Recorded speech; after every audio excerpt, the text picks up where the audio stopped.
Lucas capítulo 7, versículo de número 11. E aconteceu pouco tempo depois, e ir ele à cidade chamada Naim, e com ele iam muitos dos seus discípulos e uma grande multidão. E quando chegou perto da cidade, eis que levava um defunto, filho único de sua mãe, que era viúva. E com ela ia uma grande multidão da cidade. E vendo-a, o Senhor moveu-se de íntima compaixão por ela e disse-lhe: Não chores. E chegando-se, tocou o esquife, e os que levavam pararam e disse: Jovem, eu te digo, levanta-te. E o defunto assentou-se e começou a falar, e entregou a sua mãe. E de todos se apoderou o temor e glorificavam a Deus, dizendo: Um grande profeta se levantou entre nós, e Deus visitou o seu povo. E correu dele esta fama por toda a Judéia e por toda a terra circunvizinha. Muito bem, o que nós queremos destacar a partir desse texto que acabei de ler com vocês? Lógico, primeiro no versículo de número 11, Jesus, ele resolve ir até a cidade chamada cidade de Naim. E com ele, Jesus, primeiro, dois grupos distintos aqui, tá bom? Dois. O primeiro deles, nós temos os discípulos. Segundo, uma grande multidão. É importante para nós fazermos esse tipo de observação do texto? É pertinente? É relevante? Sim, a resposta é sim. Por quê? Porque existe uma diferença muito grande entre esses dois grupos. Discípulo é aquele que está acompanhando o mestre a fim de aprendizado. E depois que ele aprende, o maior prazer do discípulo é se identificar com seu mestre. É onde estiver, representá-lo até. Tá bom? Então, vai ter o prazer faz questão de demonstrar ali, onde quer que ele esteja, as características do seu mestre. E aqui nós temos então os discípulos de Jesus, aqueles que estavam ali para aprender com ele, para ser instruído nas leis de Deus, no projeto de Deus. E o outro grupo, como eu disse, a multidão.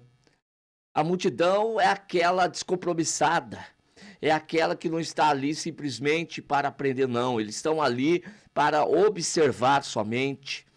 A multidão, ela está ali de curiosidade, tá bom? Vejam que os propósitos são diferentes entre aquele que é discípulo e aquele que é multidão. Ora, mas é ruim, então, Jesus ser ladeado, rodeado aí por multidão? Não, até porque do meio da multidão pode ser que o Senhor separe para si um discípulo. E aqui está outro diferencial do discípulo, que ele é separado pelo mestre. Aliás, cabe destacar aqui para vocês nessa oportunidade que naquela ocasião existiam duas formas de separar um discípulo, de ter um discípulo, ou até de se formar ali numa escola de um determinado mestre. A primeira delas era quando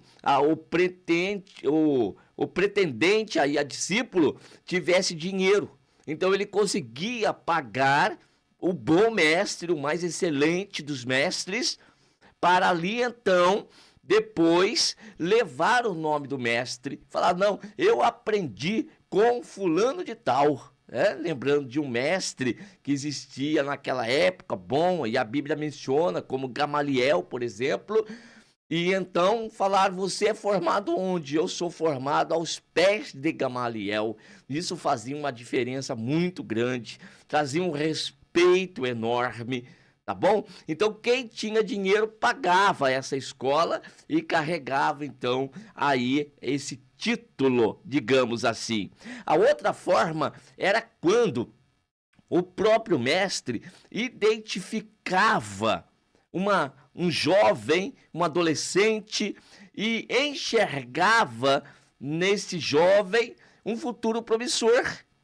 E aí ele quer que esse moço, esse jovem, esse adolescente, carregue o seu nome. Agora é do interesse do mestre.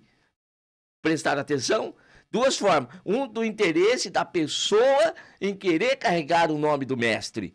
O outro é o interesse do mestre em que tal pessoa carregue o seu nome.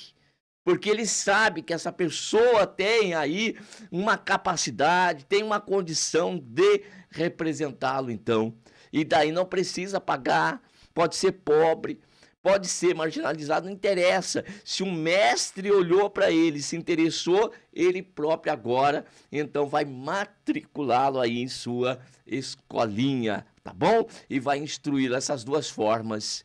E daí eu quero agora fazer essa comparação aí com o Senhor Jesus. Tem muitos que querem seguir a Jesus. É o desejo dele, quer aprender com o Senhor, quer viver com o Senhor, quer viver de acordo com os discípulos de Jesus. Mas nós temos também aqueles que Jesus escolhe. Que Jesus olha para a pessoa e diz: você deixe tudo e vem e segue-me. E esse aqui é que Jesus quer discipular. Esse aqui Jesus quer ensinar e Jesus quer que ele aprenda dele. É diferente, não é? Muito bem. Aqui Jesus, então, está aí ladeado pelos seus discípulos e também por uma multidão que sempre estava com ele. E quando então chegou perto da porta da cidade, eis que levava um defunto, filho único de sua mãe, que era viúva, e com ela ia uma grande multidão da cidade.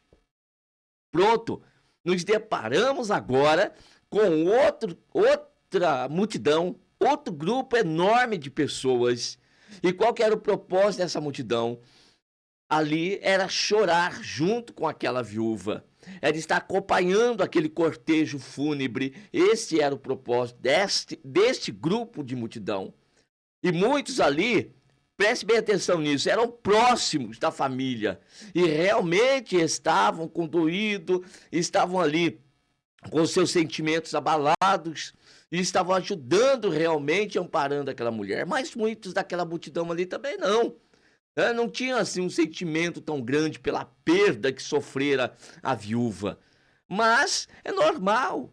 Existe um cortejo fúnebre e a gente tem que ir lá dar um abraço, a gente tem que ir lá transmitir de uma forma, mesmo que seja superficial, os nossos sentimentos.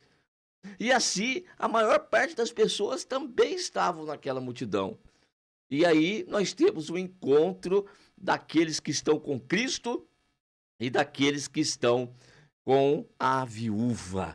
E naquele momento, então, o texto lido diz que Jesus, ele se moveu de uma íntima compaixão por aquela viúva.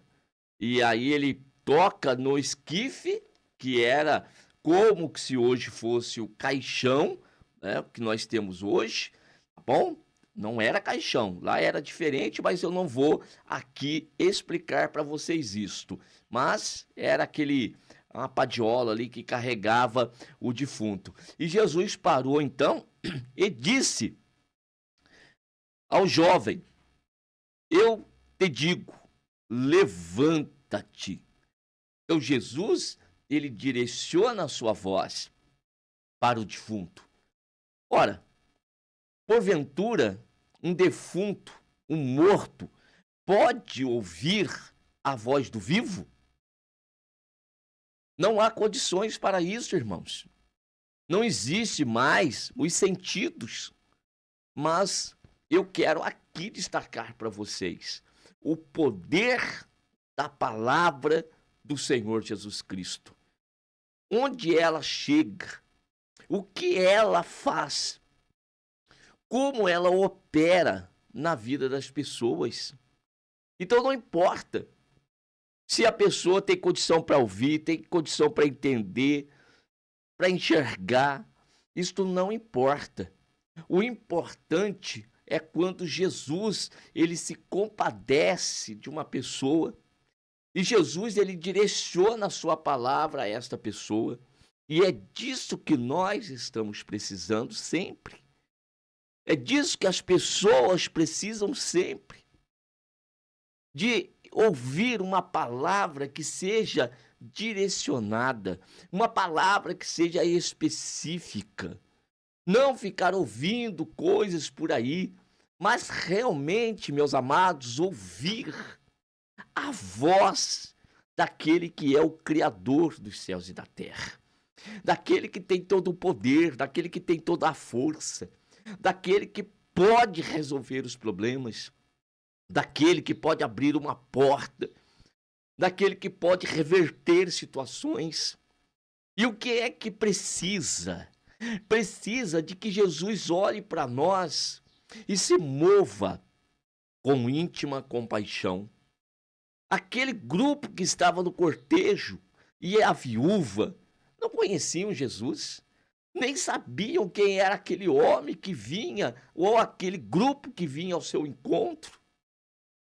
Não tinha nenhum conhecimento a respeito de Jesus, mas quando eles se deparam, e Jesus então, diz o texto, se moveu de uma íntima compaixão. E Jesus resolve operar. E daí eu vou deixar aqui 2 questionamentos. Como que a fé opera? Será que a fé, ela somente opera na minha vida quando eu a exercito, quando eu a desenvolvo, quando eu faço algo para que então a fé ela venha operar? E fé aqui é o poder para alcançar o impossível, é mover as mãos de Deus. Será que eu preciso fazer alguma coisa? E quando é que isso procede do próprio Senhor, o desejo dele, a vontade dele? Será que o fato de eu não conhecê-lo, ou ter um conhecimento superficial, ou até desacreditar da minha situação, atrapalha Jesus de agir? Jesus de operar? Aqui nesse caso, que tipo de fé essa mulher desenvolveu? E o próprio defunto, que fé que desenvolveu para ser beneficiado por um milagre? Nesse texto, nós temos o propósito de Jesus, a vontade do Senhor Jesus, o desejo dele de fazer o milagre acontecer. De modo que quando Jesus, ele quer, não há o que possa impedir Jesus de fazer. Portanto, vamos fazer algo, então, que atraia a atenção de Jesus. Vamos atrair e fazer com que Jesus ele se mova em nosso favor com íntima compaixão e misericórdia. E que se o Senhor olhar para nós dessa forma, é certo que o milagre vai acontecer. Como faço para mover as mãos do Senhor Jesus? O que fazer para que o Senhor olhe para mim e sinta essa íntima compaixão? Que foi o que o impulsionou a ajudar aquela mulher, a resolver aquele grande problema da mulher. Aliás, um problema impossível. E algo que a mulher não tinha nenhuma expectativa de reversão. Não, ela estava indo para sepultar o seu filho. Não existia alguma expectativa, uma luz no fundo do túnel, uma esperança sequer, pequena que fosse, de que o filho pudesse voltar. Não existia isso naquela época. Morreu o marido há pouco e sepultou. E agora morre o seu filho. E essa mulher vai ficar desamparada totalmente. Porque o filho seria aquela que lhe daria amparo, herdando a herança do pai e dando continuidade à situação ali. Mas agora, a esperança toda dela se tinha ido embora. Mas quando tudo parece perdido, e Jesus, ele vem ao encontro, é certo que o quadro vai mudar, que algo novo vai acontecer. E quando Jesus ele chega ali, é isso que ele vai fazer. Ele para o cortejo. É como se ele dissesse: a partir de agora não vai ter mais. Não tem mais choro, vai ter alegria. A direção agora não é mais lá para o cemitério. É retorno para a vida. Vai voltar à vida cotidiana. E algo extraordinário vai acontecer ali. E aquelas duas multidões que se havia juntado. E mais os discípulos de Jesus ali. E quando Jesus dirige a sua voz ao morto, talvez as pessoas que estivessem ali dissessem: esse homem está doido. Esse homem está louco. Mas não. Jesus, ele é o dono da vida. Ele é a própria palavra poderosa com a qual Deus, no princípio, criou os céus e criou a terra. Você e eu, nós estamos precisando urgentemente da operação desta palavra criadora dentro de nós, em nós. Pois quando esta palavra poderosa age dentro do homem frágil, dentro do vaso de barro, dentro daquele que está desesperado, dentro daquele que tem tudo como perdido, esta palavra, ela vai explodir um milagre extraordinário, maravilhoso, e a história vai ser outra. A história vai ser outra. E naquele momento que Jesus então disse: jovem, te digo, levanta-te, o morto se levantou. E aqui está o milagre de Jesus operado no meio daquele cortejo fúnebre. E o defunto assentou-se e começou a falar. E entregou a sua mãe. E se apoderou o temor daquela multidão e glorificava a Deus, dizendo: um grande profeta se levantou entre nós e Deus visitou o seu povo. Eu vou terminar a mensagem com outra pergunta. Até quando dura essa alegria no coração daqueles que fazem parte de multidão? Daqueles que estão no meio do povão, no meio da massa. Vem o milagre de Jesus. Enxergo, são testemunha do grande poder do Senhor Jesus Cristo. O tem como um grande profeta, mas não consegue acreditar que ele é o Filho de Deus, que ele é o Salvador, que ele é o Libertador. Isto só pertence a um outro grupo, aqueles que são seus discípulos, chamado por ele, escolhido por ele, eleito por ele.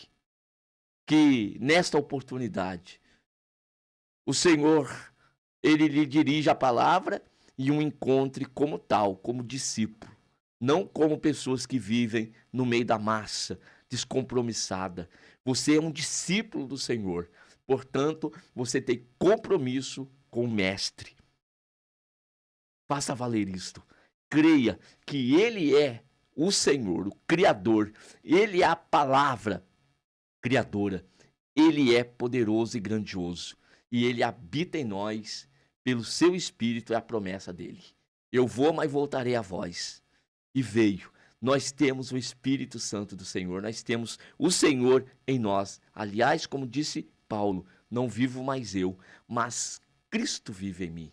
É ele que vivo. A vida que tenho na carne agora, eu vivo na fé do Filho de Deus, que morreu e se entregou por mim. Creiamos nisso. E ele nos fez uma promessa e cumpre essa promessa. Qual? Estarei convosco todos os dias até a consumação dos séculos. Isto aqui foi um grande milagre. E Jesus operou. Por quê? Porque teve íntima compaixão e foi em direção àquela mulher necessitada.